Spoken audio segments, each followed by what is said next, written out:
ইলিশ আমাদের আবেগ, আমাদের ঐতিহ্য। কিন্তু সাধারণ মানুষের জন্য এই মাছ এখন যেন কেবলই সোনার হরিণ। মধ্যবিত্তের ডাইনিং টেবিল থেকে ইলিশ আজ প্রায় উধাও।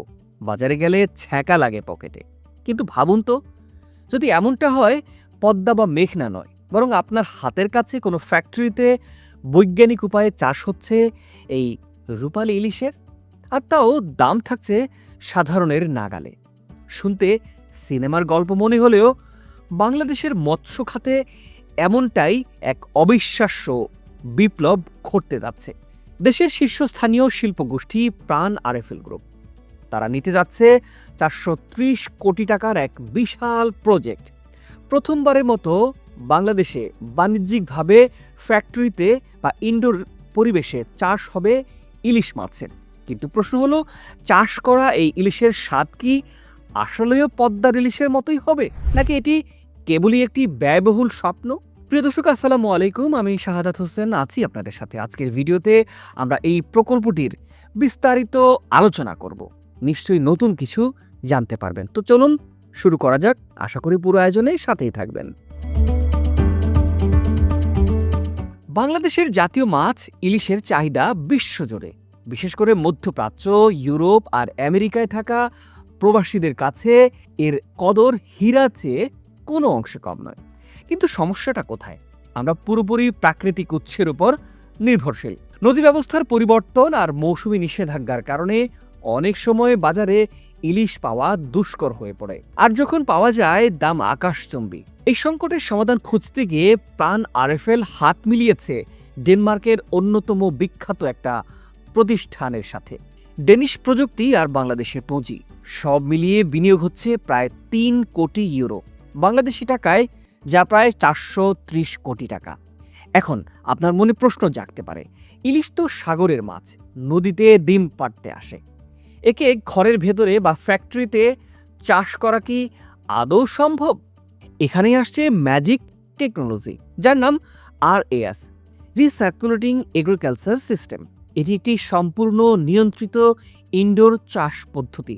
এখানে মাছ থাকবে বিশালাকার ট্যাঙ্কে, আর সেই ট্যাঙ্কের পানির তাপমাত্রা, অক্সিজেনের মাত্রা, এমনকি লবণাক্ততাও নিয়ন্ত্রণ করবে অত্যাধুনিক সেন্সর। নদীর স্রোতের মতোই কৃত্রিম প্রবাহ তৈরি করা হবে এখানে। সবচাইতে মজার ব্যাপার হলো, এখানে একই পানি বারবার ফিল্টার করে ব্যবহার করা হয়, ফলে পানির অপচয় হয় না বললেই চলে। রোগের ঝুঁকিও এখানে প্রাকৃতিক পরিবেশের চাইতে অনেকটাই কম। প্রাণ আরএফএল গ্রুপের এমডি ইলিয়াস মৃধা, তিনি গণমাধ্যমকে বলছেন, এই প্রযুক্তিতে শুধু ইলিশই নয়, সি বাসের মতো উচ্চ মূল্যের সামুদ্রিক মাছও উৎপাদন করা সম্ভব হবে। প্রিয় দর্শক, লক্ষ্যটা কিন্তু ছোট নয়। এই প্রকল্প পুরোপুরি বাস্তবায়িত যদি হয়, বছরে প্রায় 2000 মেট্রিক টন মাছ উৎপাদনের টার্গেট নেওয়া সম্ভব। আর প্রতিটি মাছের ওজন হবে 1.2 কেজি থেকে 1.5 কেজি পর্যন্ত। ভাবুন তো একবার, ডেনমার্কের এই প্রযুক্তি ব্যবহার করে বাংলাদেশে উৎপাদিত এই মাছ যখন ইউরোপ আমেরিকার সুপার শপে শোভা পাবে, তখন সেটা দেশের জন্য কতটা গর্বের হবে।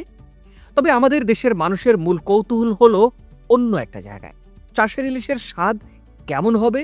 বিশেষজ্ঞরা বলছেন, যেহেতু এখানে পানির লবণাক্ততা এবং খাবারের মান নদীর মতোই কৃত্রিমভাবে বজায় রাখা হবে, তাই স্বাদের পার্থক্য খুব একটা বোঝা যাবে না। যদি এই প্রকল্প সফল হয়, তবে ইলিশের যোগান বাড়বে বহুগুণ, আর যোগান বাড়লে স্বাভাবিকভাবেই দাম চলে আসবে সাধারণ মানুষের হাতের নাগালে। এবার আসি চ্যালেঞ্জ ও বৈশ্বিক প্রেক্ষাপট নিয়ে। ইলিশ উৎপাদনের এই পদ্ধতি বা এই পথটা কিন্তু এতটা সহজ নয়। ইলিশ একটি মাইগ্রেটরি মাছ, এক জায়গা থেকে অন্য জায়গায় ছুটে চলাই এর স্বভাব। এতদিন ভারত বা মিয়ানমারেও ইলিশ চাষের চেষ্টা করা হয়েছে, কিন্তু বাণিজ্যিকভাবে বড় পরিসরে সাফল্য আসেনি বললেই চলে। সেখানেই প্রাণ আরএফএল আর ডেনমার্কের অ্যাসেনফোর্ড অ্যাকোয়া এক বড় ধরনের ঝুঁকি নিচ্ছে বলা চলে। ডেনিশ বিশেষজ্ঞ ডক্টর জেমস ওলেসন আশাবাদী, তাদের গ্যারান্টিযুক্ত অর্থায়ন এবং কারিগরি দক্ষতা নিয়ে এই অসম্ভবকে সম্ভব করা যাবে। প্রাণ আরএফএল গ্রুপ এর আগে কৃষি এবং খাদ্য প্রক্রিয়াজাতকরণে নিজেদের জাত চিনিয়েছে। এবার তারা নামছে মৎস্য খাতের এই মহাযজ্ঞে। যদি 430 কোটি টাকার এই বিনিয়োগ সফল হয়, তবে বাংলাদেশের নাম বিশ্ব মৎস্য মানচিত্রে স্বর্ণাক্ষরেই লেখা থাকবে, এটা নিশ্চিতভাবেই বলা যায়। হয়তো সেদিন বেশি দূরে নয়, যখন ইলিশ আর উৎসবের খাবার থাকবে না, বরং মধ্যবিত্তের পরিবারের খাবারের তালিকায় অনায়াসেই জায়গা করে নেবে। প্রিয় দর্শক, আপনি কি মনে করেন, ডেনমার্কের প্রযুক্তিতে চাষ করা ইলিশ কি পদ্মার ইলিশের সেই বিখ্যাত স্বাদের মতোই হবে, নাকি এটি কেবল একটি উচ্চভিলাষী প্রজেক্ট হিসেবেই থেকে যাবে? আপনার মূল্যবান মতামত কমেন্ট করে অবশ্যই জানাবেন আমাদের। আর ভিডিওটি যদি ভালো লাগে শেয়ার করতে পারেন। আমাদের চ্যানেলটি সাবস্ক্রাইব করে পাশে থাকার আন্তরিক অনুরোধ রইল।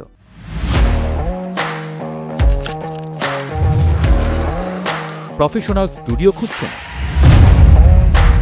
ঢাকার প্রাইম লোকেশন নয়াপল্টনে দেশ সমাচার স্টুডিও আপনার কন্টেন্ট প্রোডাকশনের নির্ভরযোগ্য ঠিকানা। এখানে পাবেন 4K ক্যামেরায় মাল্টি অ্যাঙ্গেল রেকর্ডিং, আছে গ্রিন ও ব্ল্যাক স্ক্রিন সেটআপ, উন্নত মানের মাইক্রোফোন ও sound proof voice over booth. আপনার পছন্দ মতো স্টুডিও ডিজাইন করার সুযোগও থাকছে। Hazrat Shahjalal news content, talk show, interview বা পডকাস্ট, যা কিছুই করেন এখানে পাবেন প্রফেশনাল সেটআপ আর ফুল এডিটিং সাপোর্ট। আপনার চাহিদা অনুযায়ী বুক করতে পারেন আজই। কল কিংবা হোয়াটসঅ্যাপ করুন এই নাম্বারে 01720210657। ভিজিট করুন আমাদের ওয়েবসাইট ও ফেসবুক পেজ।